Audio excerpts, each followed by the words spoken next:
بنی اسرائیل کا ایک بہت ہی بڑا عابد عبادت گزار کو کہتے ہیں، یہ شخص کا واقعہ ہے۔ اس علاقے میں 3 بھائی تھے۔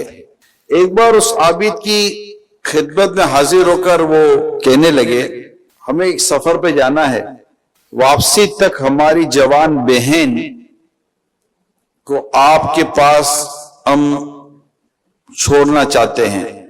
وہ عابد نے فتنے کے خوف کے سبب معذرت کر لی کہ مجھے معاف کر دیں، میں یہ نہیں کر سکتا، مگر انہوں نے بڑا اصرار کیا، زور دیا اور کہا کہ میں آپ اپنے ساتھ تو نہیں رکھوں گا، کسی قریبی گھر میں اس کو ٹھہرا دیجیے۔ جب ان بھائیوں نے زیادہ زور دیا تو عابد نے پھر یہ جواب دیا۔ خیر قریبی گھر میں اس کو رکوا دیا گیا۔ عابد جو تھے وہ اپنے عبادت خانے کے دروازے کے باہر کھانا رکھ دیتے اور وہ اٹھا کر لے جاتی۔ کچھ دنوں تک تو ایسا ہوتا رہا۔ پھر کچھ دنوں کے بعد شیطان عابد کے دل میں ہمدردی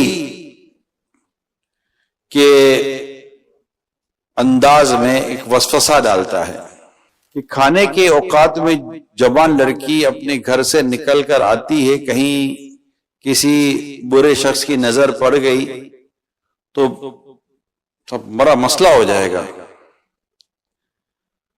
بہتر یہ کہ اپنے دروازے کے بجائے اس کے دروازے کے باہر کھانا رکھ دیا کر۔ اس اچھی نیت کا کافی ثواب ملے گا۔ چنانچہ اس نے اب کھانا اس کے دروازے پر پہنچانا شروع کر دیا۔ پہلے اپنے دروازے پر رکھتا تھا، لڑکی آ کر لے جاتی تھی، اب اس کے دروازے کے باہر رکھ دیتا تھا۔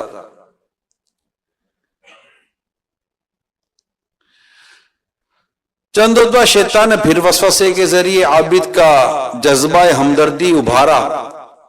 بیچاری چپ چاپ اکیلی پڑی رہتی ہے، آخر اس کی وحشت دور کرنے کی اچھی نیت کے ساتھ بات چیت کرنے میں کیا گناہ ہے؟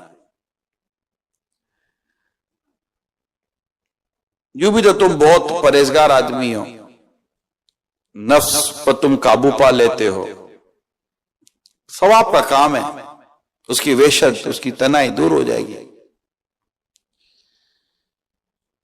یہ تمہاری بہن کی جگہ تو ہے۔ چنانچہ بات چیت کا سلسلہ شروع ہوا۔ جوان لڑکی کی سریلی آواز عابد کے کانوں میں رس گھولنے لگی اور دل میں الٹے سیدھے خیالات آنا شروع ہو گئے۔ شیطان نے مزید اکسایا، یہاں تک کہ نہ ہونے والا کام بھی ہو گیا اور اسے منہ کالا کر بیٹھا۔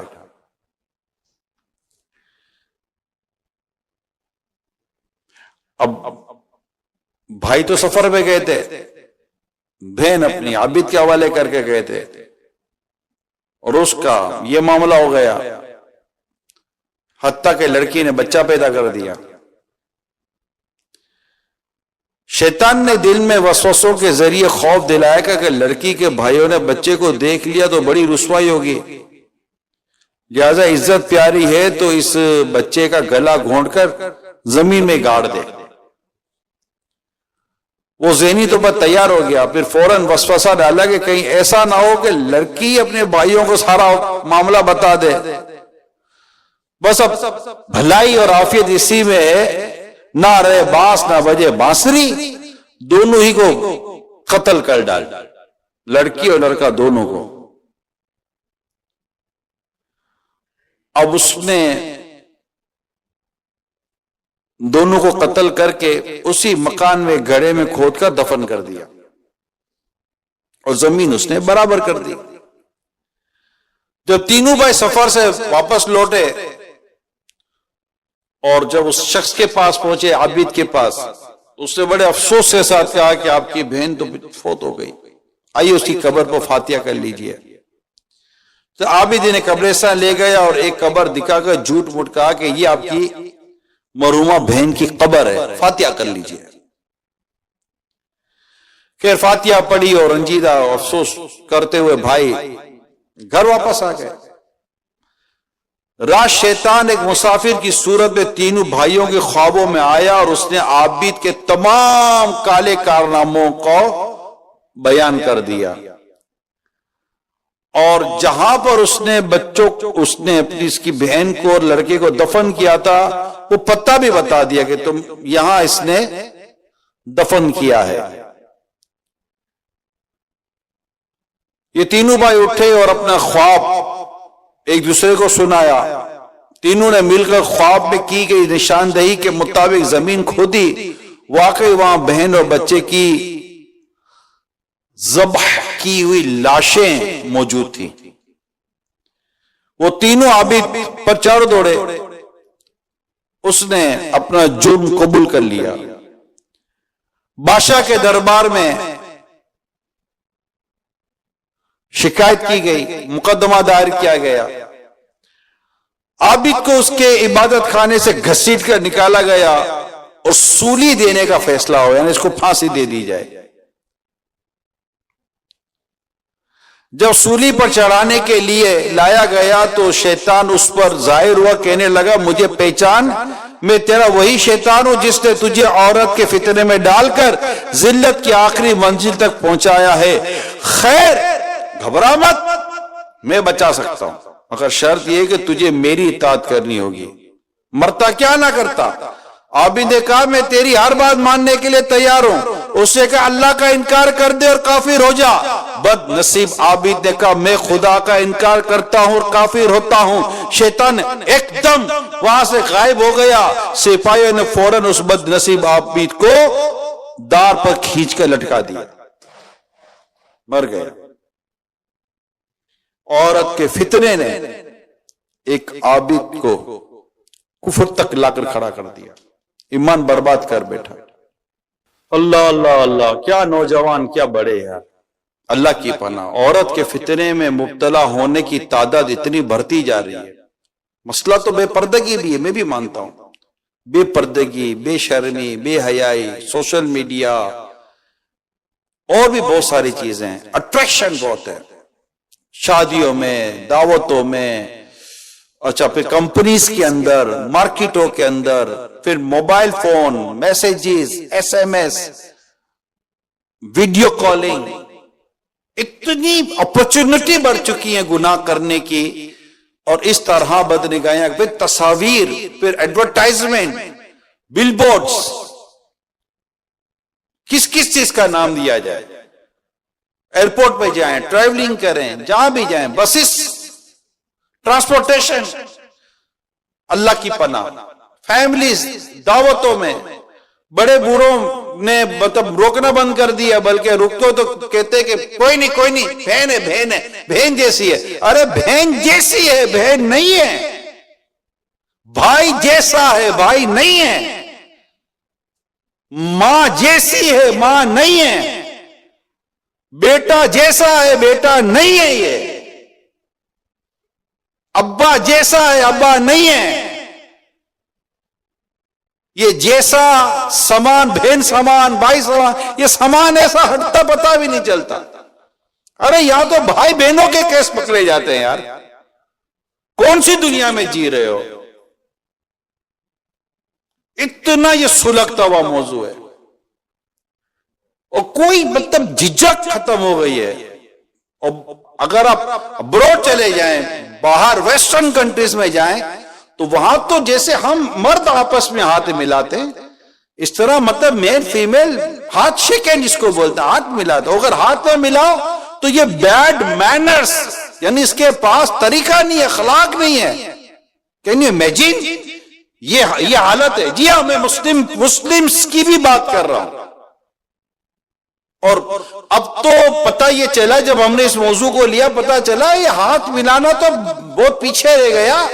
اب تو جیسے مرد آپس میں گلے ملتے ہیں، اس طرح مرد اور اجنبی، مرد اور عورت، غیر محرم مرد اور عورت، یہ آپس میں گلے ملتے ہیں، جیسے کہ ہم آپس میں بغل کی روتے ہیں۔ تو یہ آپس میں گلے ملتے ہیں. اللہ کی پناہ، اللہ کی پناہ. شرم نبی، خوف خدا، یہ بھی نہیں وہ بھی نہیں.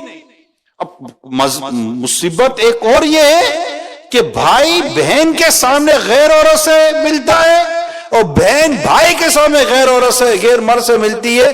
دونوں کو بھی ایک دوسرے کے معاملے میں شرم و حیا نہیں آتی. شوہر اپنی بیوی کو لے کے جا رہا ہے پارٹیوں کے اور دعوتوں کے نام پر، وہاں بے پردگی ہو رہی ہے. اور ایسی پارٹیز، ایسی دعوتیں ہمارے کلچر کا حصہ بنی ہوئی ہیں. صرف پاکستان کی بات نہیں کر رہا میں، بدری چینل ایک انٹرنیشنل ہے. میں all over the world ایک سچویشن کو میں آپ کے ساتھ ڈسکس کر رہا ہوں کہ اب مطلب کہ دعوتوں کا ماحول بالکل بدل چکا ہے. اور جو میری انفارمیشنز ہیں، جو میری ڈسکشنز ہوتی ہیں، آپ کو شاید ہو سکتا ہے کہ پتہ ہو، لیکن جو میری انفارمیشن سے وہ یہ ہیں کہ اب تو دعوتیں ہے ہی ایسی کہ دعوتوں میں گئے اور عورت غیر مردوں میں اس طرف نکل جائے گی، مرد اس طرف نکل جائے گا. پھر بدقسمتی کے ساتھ آپس میں ڈانسنگ، تو سانگ سنگنگ، تو سانگنگ، واللہ علم کیا اللہ بلا آ گیا ہے. اب مجھے بتائیے کہ یہ فتنے اتنے بڑھ چکے ہیں. ایک عابد عبادت گزار شخص جو اپنے الگ سے بیٹھ کر عبادت کرتا تھا، ایک لڑکی کے فتنے میں ایسا مبتلا ہوا کہ کفر پر اس کی موت ہو گئی. ایمان برباد کر بیٹھا اپنا. کیا یہ حکایت ہمارے لیے کافی نہیں؟ اور یہ ہمارے نوجوان اللہ کی پناہ عشق مجازی میں پڑ گئے. لڑکی کے لیے ضروری ہے بوائے فرینڈ ہونا، لڑکے کے لیے ضروری ہے گرل فرینڈ کا ہونا. زندگی ادھوری ہے جیسے کہ کھانے میں نمک ہی نہیں ہے. Girl friend boy friend, girl friend boy friend. Mobile میں جب تک 10-20 لڑکیوں کا نمبر نہ ہو اور لڑکیوں کے موبائل میں 10-20 لڑکوں کا نمبر نہ ہو، آپس میں پکنکیں ہوتی ہیں، آپس میں شاپنگز ہوتی ہیں، آپس میں گھومنا پھرنا ہوتا ہے، آپس میں تفریحات ہوتی ہیں، انٹرٹینمنٹ کے نام پر جمع ہوتے ہیں. اللہ کی پناہ، کیا اسلام، دین، شریعت، رسول پاک صلی اللہ علیہ وسلم کا جو درس حیا ہے، کیا وہ اس بات کی کسی مسلمان کو اجازت دے گا؟ ناممکن، امپاسبل. یہ سب بے عملی ہے. اسے کوئی کلچر کا نام نہیں دیا جا سکتا. یہ بے شرمی ہے. اسے کوئی ترقی کا نام نہیں دیا جاتا کہ جناب یہ ترقی نہیں ہے، بے حیائی ہے. کیا مطلب کہ آدھا ننگا ہونے سے راکٹ بن جائے گا؟ کیا بے پردگی جتنی بڑھے گی تو کیا مطلب کہ جہاز بنیں گے؟ جتنی زیادہ بے شرمی بے حیائی بڑھے گی تو کیا کمپیوٹر نئے ایجاد ہونا شروع ہو جائیں گے؟ بے شرمی اور بے حیائی الگ ہے، ترقی الگ ہے. یار ترقی کیسے الگ؟ اس سے تعلق کیا؟ بلکہ یہ چیزیں تو ترقی کو کھا جائیں گی. جب ہمارا نوجوان، ہمارا پڑھنے لکھنے والا طبقہ جب یہ بے شرمی بے حیائی اور سر عشق مجازی میں پڑ جائے گا، خودکشیاں کرے گا. کر جاتے، محبت ہو جاتی ہے، اسکول میں محبت ہو گئی، کالج. آپ کے سامنے میں کوئی دھکی چپی باتیں تو نہیں کر رہا. اسکولوں کے اندر لڑکیوں نے ایک دوسرے کو گولی ماری، آپس میں خود کو گولی ماری. کیا پھانسی نہیں دیتے لڑکے؟ کیا خنجر سے اپنے آپ کو قتل نہیں کرتے؟ کیا کود کے جان نہیں دے دیتے؟ کیا لڑکی پھاندہ نہیں لگا لیتی؟ عشق مجازی کے چکر میں لڑکا نہیں ملا، مر گئی. اب کیا ملے گا تجھے بھائی؟ وہ لڑکا جو لڑکی نہیں ملی، شادی ہو گئی، مر گیا. اب مر گیا، اب کیا ملے گا؟ خودکشی، حرام، جہنم میں لے جانے والا کام. ارے کچھ تو عقل کے ناخن لو. محبت کرنی ہے تو کرو نا پیارے رسول پاک صلی اللہ علیہ وسلم سے. یہ کیسی محبت ہے؟ ذرا غور تو کرو. آپ عشق مجازی کی بات کرتے ہو. آپ جس سے محبت کرو اس سے اگر کوئی اور کہے کہ میں سے محبت کرتا ہوں تو دشمنی ہو جاتی ہے. اور مصطفیٰ کریم کی ایسی محبت ہے کہ جو مجھے کہے کہ مجھے رسول اللہ سے محبت ہے تو مجھے اس محبت کرنے والے سے محبت ہو جاتی ہے. یہ محبت ہے جو محبت ہمیں دنیا اور آخرت کے درجے دیتی ہے، ترقی دیتی ہے. یہ محبت تو رہو نا. محبت رسول، محبت الہی، محبت صحابہ، محبت اہل بیت، یہ محبتیں ہیں کہ جن محبتوں میں آ کر انسان دنیا اور آخرت بہتر بناتا ہے. ہم اس چکر میں پڑ گئے، بدنگاہی لڑکے ڈھونڈتے ہیں ایسی جگہ جہاں لڑکی ملے گی، ارے ادھر چل لڑکیاں ہوتی ہیں، لڑکیوں کو بھی شرارت کم ہے، ادھر لڑکیاں ہوں گے ادھر نکلتے ہیں. یہ سب شیطان کی شرارتیں ہیں، شیطان کی شرارتیں. حدیث پاک میں رسول پاک صلی اللہ علیہ وسلم کی دعا ہے، اللہم انی اعوذ بک من فتنۃ النساء وعذاب القبر. یا اللہ میں تجھ سے پناہ چاہتا ہوں عورت کے فتنے اور عذاب قبر سے. سنو پیارے آقا صلی اللہ علیہ وسلم کی حدیث ہے. سرکار صلی اللہ علیہ وسلم نے حضرت مولا علی رضی اللہ تعالی عنہ سے فرمایا، ایک نظر کے بعد دوسری نظر نہ کرو. یعنی اگر اچانک بلا قصد کسی عورت پر نظر پڑی تو فوراً نظر ہٹا لے اور دوبارہ نظر نہ کرے کہ پہلی نظر جائز ہے، دوسری نظر ناجائز ہے. رسول پاک صلی اللہ علیہ وآلہ وسلم نے فرمایا، جو مسلمان کسی عورت کی خوبیوں کی طرف پہلی بار نظر کرے، یعنی بلا قصد، انٹینٹ، مطلب غیر ارادی طور پر، پھر اپنی آنکھ نیچی کر لے، اللہ پاک اسے ایسی عبادت عطا فرمائے گا جس کی وہ لذت پائے گا. نظر بچانے کا کہا گیا ہے. اللہ کے پیارے حبیب لبیب صلی اللہ علیہ وسلم کا فرمان حلاوت نشان ہے، حدیث قدسی ہے، نظر ابلیس کے تیروں میں سے ایک زہر میں بجھا ہوا تیر ہے، پس جو شخص میرے خوف سے اسے ترک کر دے تو میں اسے ایسا ایمان عطا کروں گا جس کی مٹھاس وہ اپنے دل میں پائے گا. حجت الاسلام امام غزالی علیہ رحمہ نقل فرماتے ہیں، جو کوئی اپنی آنکھوں کو نظر حرام سے پور کرے گا، قیامت کے روز اس کی آنکھوں میں آگ بھری جائے گی. حضرت علامہ ابو الفرج عبد الرحمن بن جوزی رحمت اللہ تعالی علیہ نقل کرتے ہیں، عورت کے محاسن یعنی حسن و جمال کو دیکھنا ابلیس کے زہر میں بجھے ہوئے تیروں میں سے ایک تیر ہے. جس نے نامحرم سے آنکھ کی حفاظت نہ کی، اس کی آنکھ میں بروز قیامت آگ کی سلائی پھیری جائے گی. میرے پیارے اسلامی بھائیوں، پلیز اپنی اصلاح کی طرف ہم آئیں. ٹی وی کے ذریعے، موبائل اسکرین کے ذریعے جو یہ بد نگاہیوں کا سلسلہ ہے، بسوں میں، ویگنوں میں، دعوتوں میں، پارٹیوں میں، آفیسز کے اندر، مختلف ایریاز کے اندر، مختلف کمپنیز کے اندر، اللہ کیا میں عرض کروں، اتنی بے پردگی ہے. اللہ تعالیٰ ہماری اسلامی بہنوں کو حیا کی چادر عطا فرمائے.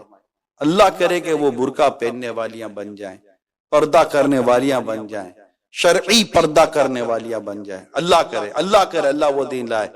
مظاہر بے پردگی بہت بڑھ گئی ہے. تو اب ہم مردوں کا کام ہے کہ اپنی نگاہوں کی حفاظت کریں، اپنی نگاہوں کو نیچی رکھنے کی، اپنی نگاہوں کو بچانے کی کوشش کریں. پیارے اسلامی بھائیوں، ہم مطلب کوئی بھی شخص جہنم کا عذاب کیسے برداشت کر سکتا ہے؟ ہم کیسے اپنے آپ کو اس عشق مجازی اور اس طرح الٹی سیدھی حرکتوں میں اور اس طرح مطلب کہ گندی حرکتوں میں مبتلا کرنے پر تلے ہوئے ہیں؟ شادی شدہ مردوں نے بھی طوفان بدتمیزی مچایا ہوا. کئی گھر ٹوٹ رہے ہیں، اس سے کئی گھر ٹوٹ رہے ہیں. اپنی عورتوں کو غیر مردوں میں لے جا کر خود مرد بیوقوفی کر رہا ہے، اور عورت اپنے شوہر کو غیر عورتوں کی طرف لے جا کر خود اپنے پاؤں پر کلہاڑا مار رہی ہے. فوراً متاثر ہو جاتے ہیں. ارے بھائی، گھر میں ساتھ چلو تو پتہ چلے کہ کوئی متاثر ہونے والا ہے یا نہیں ہے. عورت ہے، چھپانے کی شے ہے، اس کا پردہ کرنا ہے، اس کو پردے میں رہنا ہے. اس کے لیے گھر کی چار دیواری ہی بہتر ہے، وہی اچھی ہے، وہی اس کی حفاظت ہے. اگر وہ گھر سے نکلتی ہے تو اگرچہ گھر سے نکلنے کا جائز صورت موجود ہے، کام کرنے کی بھی جائز صورت موجود، اس کی 5 شرطیں میرے امیل سنت نے پردے کے بارے میں سوال جواب کتاب میں لکھی ہیں. ان 5 شرطوں کو پورا کرے اور ایک شرط بھی کم ہوگی اس کے لیے جائز نہ رہے گا. وہ پورا الگ ٹاپک ہے جو پردے کے بارے میں سوال جواب میں لکھا ہے. مرد بھی پڑھ لے، اسلامی بہن بھی پڑھ لے، اسلامی بھائی بھی پڑھ لے. اللہ کرے کہ ہم اس گندی طبیعت اور یہ گندا مرض جو ہے بد نگاہی کا، عشق مجازی کا، لڑکا لڑکی کا، اللہ کی پناہ، اللہ کرے کہ ہم اس پہ مبتلا نہ ہوں، اور جو مبتلا ہیں اللہ کرے کہ وہ اس سے نجات پا جائیں اور بس ان کو اللہ کی اور اس کے رسول کی ایسی محبت نصیب ہو جائے کہ یہ ساری محبتیں، گندی محبتیں دل سے نکل جائیں. ارے آنکھیں اللہ نے دی ہیں، تو ان آنکھوں سے بد نگاہیاں کریں گے؟ یہ آنکھوں سے مکہ دیکھیں گے، کعبہ دیکھیں گے، آقا کا سب گنبد دیکھیں گے، آقا کا مدینہ دیکھیں گے، قرآن دیکھیں گے، رحمت کی نظر سے ماں کو دیکھیں گے. ہم یہ کریں گے، ہم اللہ سے یہ دعا کریں گے یا رب تیرے محبوب کا جلوہ نظر آئے، اس نور مجسم کا سراپا نظر آئے. اے کاش کبھی ایسا بھی ہو خواب میں میرے ہوں جس کی غلامی میں وہ آقا نظر آئے. ان آنکھوں کا ورنہ کوئی مصرف ہی نہیں ہے، سرکار تمہارا رخ زیبا نظر آئے. انہیں نہ دیکھا تو کس کام کی ہے یہ آنکھیں،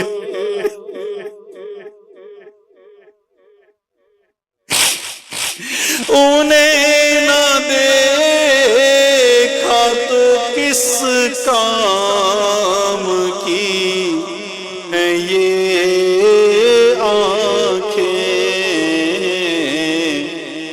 کہ دیکھنے کی ہے ساری بہار آنکھوں میں. ہم اپنی آنکھوں کو پاک رکھیں، لا جانے کب محبوب کے جلوے ان آنکھوں کے سامنے آ جائے. پردے اٹھنے کی دیر ہے. اعلیٰ حضرت لکھتے ہیں تو زندہ ہے واللہ، تو زندہ ہے واللہ، تو زندہ ہے واللہ، تو زندہ ہے واللہ، میری چشمی عالم سے چھپ جانے والے. حضرت عبداللہ ابن مبارک رحمت اللہ تعالی علیہ کا بڑا ایمان افروز واقعہ لکھا ہے.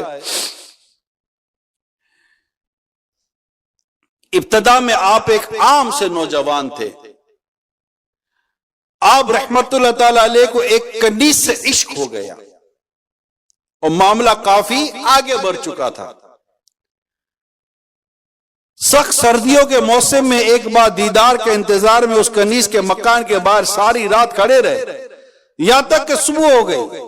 رات بیکار گزرنے پر دل میں افسوس کی کیفیت پیدا ہوئی اور اس بات کا شدت سے احساس ہوا کہ اس کنیز کے پیچھے ساری رات برباد کر دی مگر کچھ ہاتھ نہ آیا. کاش یہ رات عبادت میں گزاری ہوتی.